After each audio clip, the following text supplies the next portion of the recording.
May I introduce to you first Professor Tim Boatswain. Yeah, of the Blue. Welcome everyone. A really good turnout. Thank you very much for coming.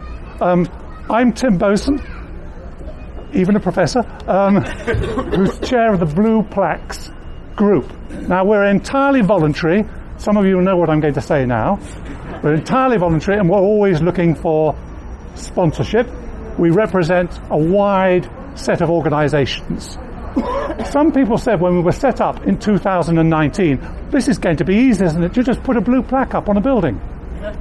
This blue plaque has taken us 8 months to get up there, because of course you have to have various permissions. So actually I want to thank the committee for all their perseverance and patience and support to get us to where we've got to. This is the 11th blue plaque. We're almost got enough blue plaques now for a trail, a blue plaque trail. So that's something that will be quite exciting to look forward to.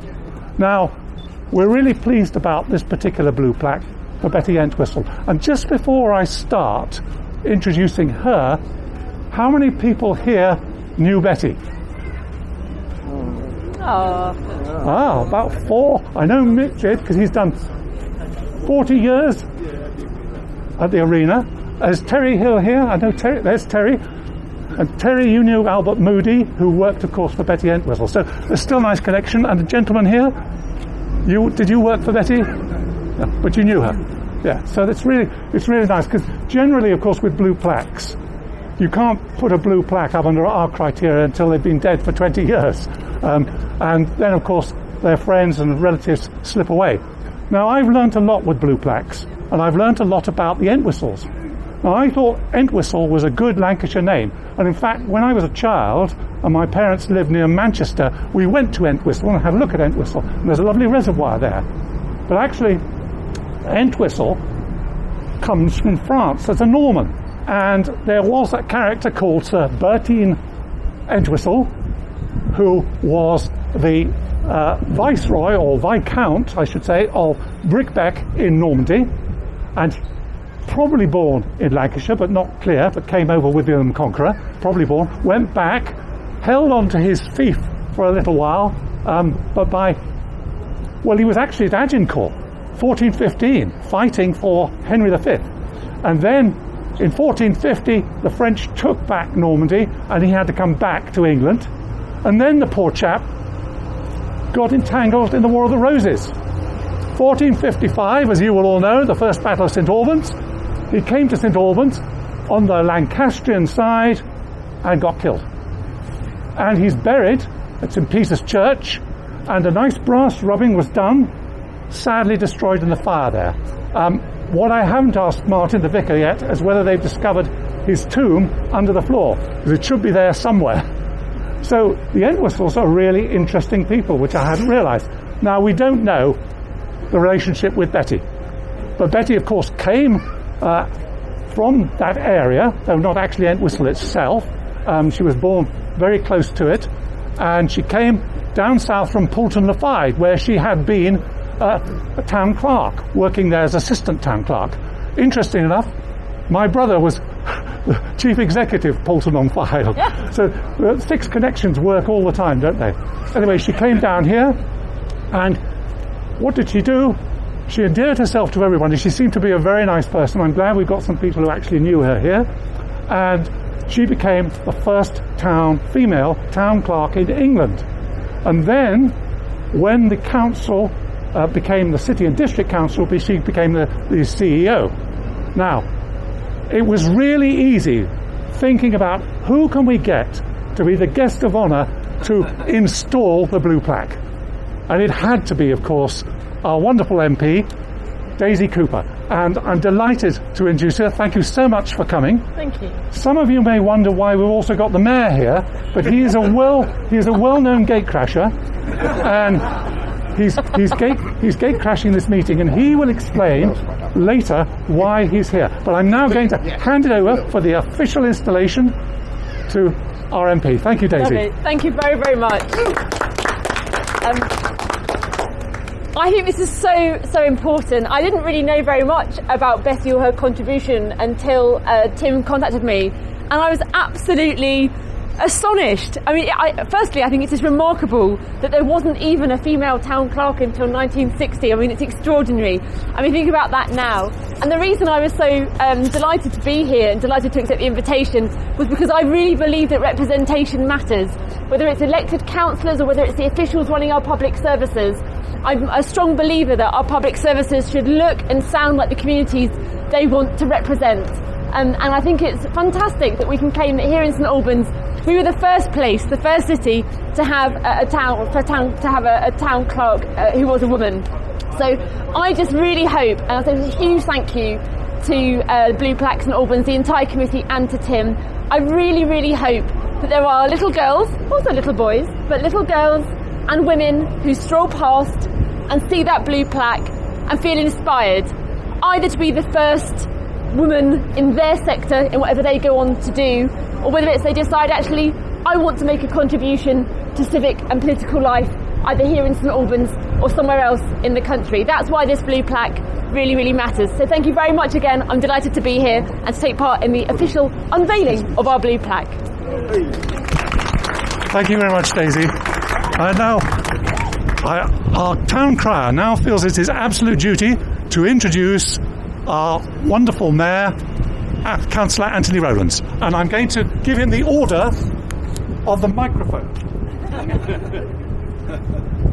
Well, may I introduce to you the Right Worshipful, the Mayor of the City and District of St Albans, Councillor Anthony Rowlands.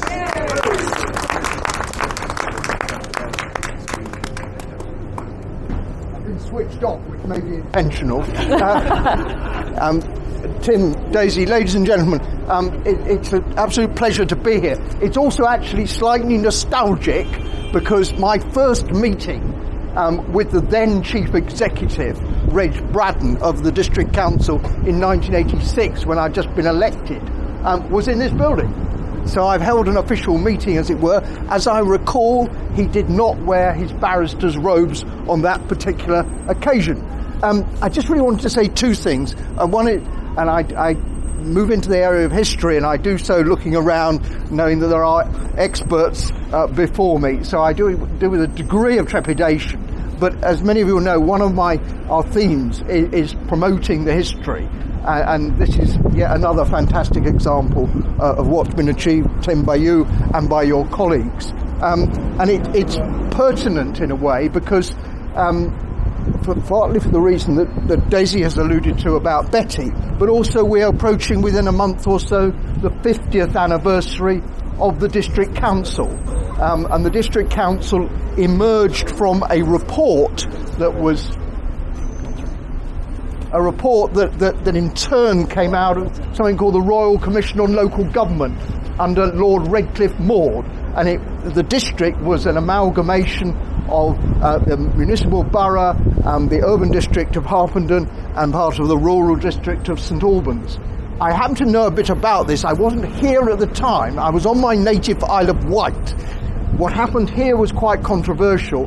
What happened on the Isle of Wight when Redcliffe Maud suggested it should be amalgamated with Portsmouth led to a predictable uproar and the emergence of the Baptist Nationalist Party. As far as I'm aware, there wasn't a St Albans Nationalist Party, but I could stand to be corrected. But this is a landmark. It's 50 years, and I think it's right that we recognise that and celebrate it as something that has been important for this city and district over a long period. And some of you here will recall that actually about now towards 30 years ago, the late Sir John Banham produced another report about local government reorganisation, which suggested that Hertfordshire should be 3 unitary authorities, and that was repelled. And it was repelled because, and I think this is historically significant, a lot of polling was done in Hertfordshire, and it showed that the sense of identification of the residents with their district was stronger here than anywhere else. So I think that sort of reflects something that we ought to continue to remember. I think I can say that with a merging into the controversial, which I meant to steer clear of. The second thing I just wanted to say was a shameless plug. And many of you were aware of the new revised and updated History of St Albans by Mark Freeman. I'm convening with Mark and holding a lecture on Friday of next week, the 1st of March, in the council chamber, where Mark is going to particularly consider the post-war period. The good news is that it's a sellout. The even better news is that if you haven't signed up, you can sign up through the Mayoral C email, and it will be webcast. So do please attend either in person or, as we say now, I think virtually. Enough of me, but it's fantastic to be here and to recognise the achievement of Betty as, sadly, not a person who held the post for long, but who will have started the district council, which we now are part of. Thank you.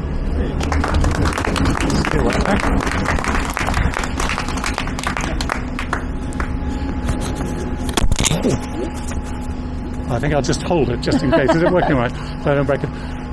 Daisy, thank you very much indeed for giving up your time and coming. Pleasure. And as I say, couldn't have been a more suitable person. Thank you, Anthony, very much, and good plug. And remember, it is the Mayor's charity, so it's very important. Also, thank you to Macmillan's, because Macmillan's and Sons actually gave us permission to put the plaque on their wall, but they did more than that. They sponsored the plaque, so the plaque was paid for by Macmillan's. So thank you very much indeed. Yeah. So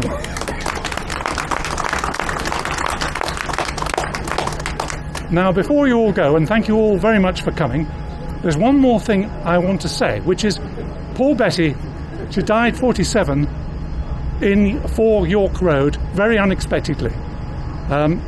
When she died, it was the council who thought they should provide some memorial to her, which was about social work, because she was so engaged with society. So they built some sheltered housing on Holyrood Crescent, and they named the sheltered housing the Betty Entwistle House. Now, over time it deteriorated, and the council decided in 2017 to demolish it and build new buildings.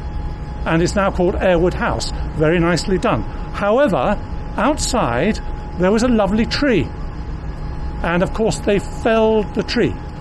So Blue Plaques are now working with the council to plant a tree in Betty Entwistle's memory. And what I would like you to think about is, where should the tree go? Personally, I would like to see it somewhere here in the city centre. There are also complications with planting urban trees, but we need more urban trees. But I'd be very interested in your views. Do let Blue Plaques St Albans know what you think or where the tree should go. So thank you very much indeed for coming. I'd like to thank the town crier, who will now dismiss us all. Oh yay, oh yay, oh yay! Well, good citizens of St Albans, we've been royally treated today to this examination of our previous town clerk. A piece of trivia for you. Her father was town clerk. Her grandfather was a town clerk. So it ran in the family. Now you are free to go. We shall remain if you want a photo.